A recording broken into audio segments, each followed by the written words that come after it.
the not so meek sheep, that I'm gonna do some pointers for disabled people.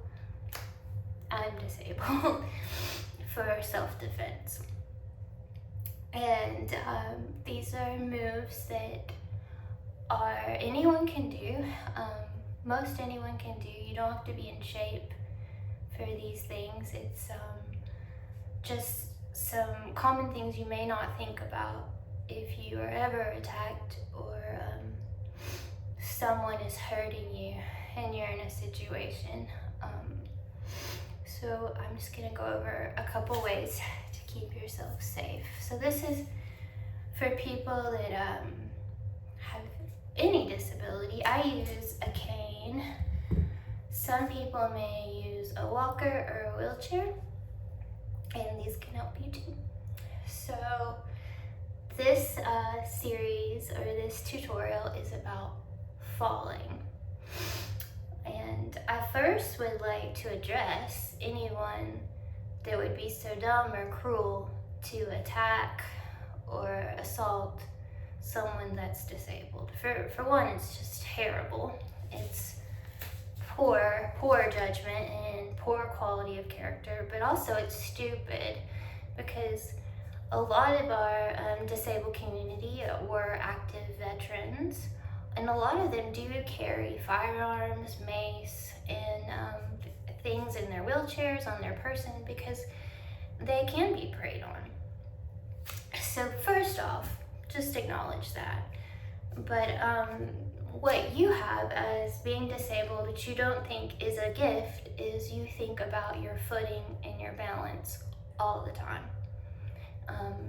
Assailants or predators do not think about balance and footing all the time.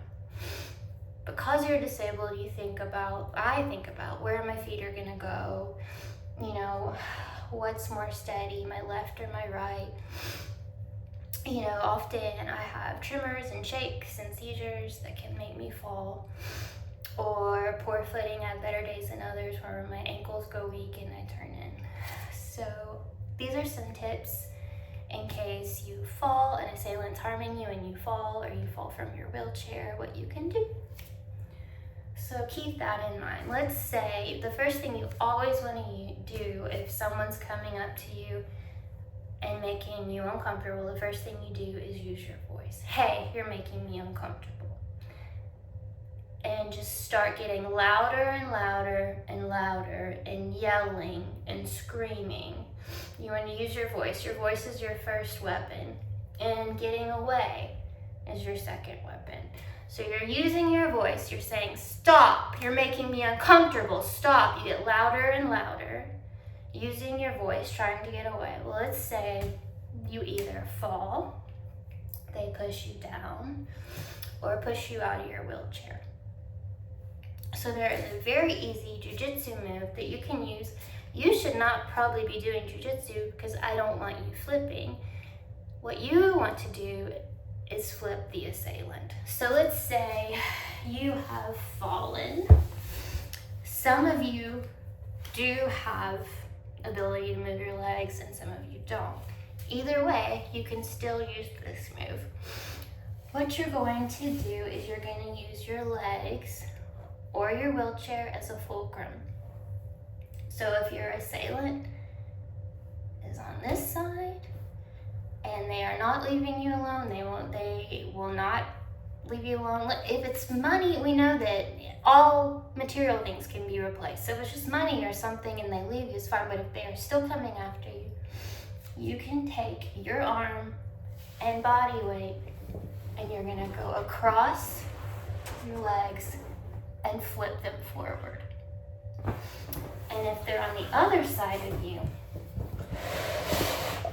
you're gonna take all your arm power and weight and flip them backwards, over your legs, over your wheelchair. If you have active working legs, you can take that leg and bring it with the power, and it'll be quicker. Say it's your wheelchair, your legs that maybe don't have ability. Either way, you can still take the top part of your body, flip them over. Okay, so you can flip them forwards or backwards. Think of your simple machines, a fulcrum. You're using your knees, your wheelchair, whatever, to flip them forwards or backwards. Taking your whole body weight of your arms and twisting them forward or backwards. Okay, so that's one tip. To flip them forwards and backwards, let them land, smack, give you more time to yell and scream and get help. Here's another thing. You're laying down and they're kicking you. You want to take their leg, grab their leg, pull it real quick, twist it, and trip them. If they're punching you, same thing. Take it, pull them down. Because why? They're not thinking about their balance. If you have one leg or if you're bent over, you're gonna fall over and you're already on the ground. So either take the leg, pull them down, pop them down, or the arm. If they're punching you or kicking you and you're down like this, use that as an advantage. I know, it sounds very scary.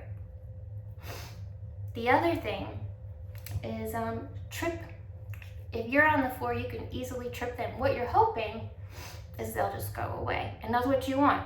Money, credit card, something replaceable, just leave. But if they, for some reason, will not leave you alone, use your cane or your legs to trip them. If they reach down and start hitting you or punching you, pull them into the ground.